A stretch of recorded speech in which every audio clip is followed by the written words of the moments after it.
I'm down here gathering information. We're going to do a documentary on Bocas, and I really am not a cinematographer, and I just spent the last 2 or 3 minutes with it on photo and not video, so I got to start over again. All right, we're here with Stephan and Olga Goulet. He's French Canadian. Oh, Olga's not here. She's always Goulet, here. she don't gonna like it. So we're here, and 14 years ago I met Stephan and Olga, and they had moved to Bocas del Toro from Costa Rica, and he's going to tell you a little bit about that. But he has been one of my good friends, he and his wife. They have now left Bocas a couple years ago and have a beautiful place in the mountains, and it's just phenomenal. But the stories he's about to tell you, what used to happen in the old days is we used to sit around his bar while Olga would be cooking this fantastic stuff. And we'd sit around the bar, and Stephan would start telling stories, but he'd tell them in French, Spanish, and English, and he'd just flop between language to language. And none of us really knew what the hell he was talking about most of the time. But at the end, they're laughing through the whole story, and we didn't even know what he was saying. So this is Stephan, and I'm also here with my good friend. Where'd she go? She's behind me. So I got Nady Tom. Stick your head around here, honey. And she is going to help me also in Bocas to introduce me to people here in the next week. So this will be the beginning of the documentary. So take it away, my man. How did you tell me about the first? Tell me about the first day that you wound up in Bocas. Actually, like I said before, I tried to go to Bocas a long time ago, like 22 years ago. We arrived on the border with my kids in a small camper, and I asked to the people my first mistake. I asked the wrong question. I said to the guys, it's possible to pass with my car and came back and cross Panama and came back by the other border in Costa Rica. And the guy said, no, I have no road. What's actually is be true, because in that time they don't have the road from Almirante to Chiriquí Grande. What year is this? Oh, 22 years ago, man. It's like, ooh, and what? Like 94? 2000, no, before that, 19, Ghost. 22 years from now, probably make it 1994. Okay. Yeah, something like that, 1994. And because they stopped us, we never visit Bocas. We go back and we decided we stay in Costa Rica for 4 years where we buy a property and stuff. Because that guy said we can't pass. But I don't ask to him if we have a boat. And he forget to say to me, you got a ferry. And I can take the ferry, go to Bocas, and after take the ferry, go to Chiriquí Grande, and came back by the other side, from Chiriquí. But anyway, the guy said me no, and for 4 years we stay in Costa Rica. And every 3 months we need to go out, and we decide to go to visit Bocas for 3 days.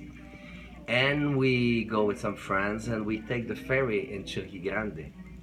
That beautiful Chiriquí Grande. It's be kind of afraid in that time. The first contact we got is with the cops there. We said, I'm sorry, I need $20 because my daughter, she's sick. And we said, okay, it's okay, but we don't have that kind of money. And we gave him $5, and after he said he can't protect us. He said, it's better you sleep next to your car and everything because I have no place where your car is safe here. That's the first relation we got. We said, oh wow, that's a good start. We take the ferry, and when we take the ferry, what is before 5 hours, if it's not 6 in that time, it's been incredible because you got the impression you go at the end of the world, and at the end of that you got surprise Bocas. And if I'm correct, it takes a half an hour to get to Bocas now from where you are. Yeah, exactly. Yeah. It's be more sexy with 4 hours. You really got that impression to go far away, and you got that surprise, no? When the ferry arrived, we got incredible huge lady sit there just next to the dock with the rose on her hair, and she'd be speaking in the phone. And I remember to say to my wife, because we'd be living in Costa Rica in the jungle without phone, without telephone, I said, it's not just a paradise, but they got phone. And look, they walk with the antennas on their hair. And I said to my wife, I want to stay here. And we're still in the boat. And I said, that's the place where I want to live. We stayed the 3 days, we go in a restaurant at that time called Las Palmas. and asking to the owner, Dennis White, asking to Dennis if you know a place we can rent to live, because we want to came back in low season in Costa Rica. When it's be the low season, we're gonna come and book us. And he said no. In that time, they have no house for rent. They have nothing. They have no apartment. They got problems to find the local people. They got problems to find place. And he said no, but if you want, I got my restaurant I want to rent. I said, your restaurant? Wow, great. We go back to Costa Rica. And I be in back of my wife. We're gonna rent that restaurant. It's gonna be incredible. We're gonna do 6 months, 6 months, 6 months. And that's when we open El Último Refugio. And that's the way we arrived. And I said to Dennis, if you want to rent your restaurant, I'm gonna need a place. He said, oh, my mom got a house. And we go to live in that house, like 200 meters from the restaurant. No toilets. The step, I have 10 steps normally, but just 6 stay there. And you're walking up, no doors, no shadow window, nothing, and no toilets. And we sleep there with the kids on the floor for the first month and a half. We built a toilet, but I remember I have no walls, nothing. And when we watch outside, we got the ladies in brassiere in the other side of the street looking at us, sit on the ball, and my friends screaming, "You're lucky it's not smelling on your side." That's the Bocas I know, and that's what's happened when we arrive in Bocas. And you want I speak about the thing with the police. When we opened that restaurant, in that time the police in Bocas, they don't have so much to do, or they don't want to do so much, we don't know. But anyway, they go and they're walking always in the street with the stick like that, and beating their hand and walking like that all around. And because they be bored and curious and they want to see what we do at the restaurant of Dennis, they walk inside with the stick like that. I said, hey, stop. You're searching for someone. They said, no. I said, what you doing? He said, we're doing our round. I said, what?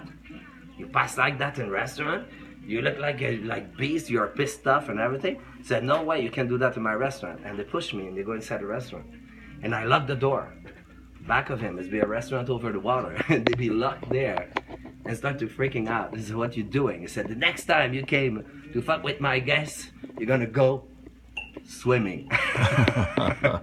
And my employee tried to calm down him, and I be lucky because one of the policemen is the family of her. And she started to calm down the stuff and said, he's not a bad man, it's just because he don't speak well Spanish. I opened the door, the cops go out laughing and everything, and they go in the truck. And they said to me, see you, próxima. And I run back to the truck and screaming like crazy. Never, you're gonna come back. Next time you go swimming. That's been my first contact with police in Bocas. Very cool. Okay.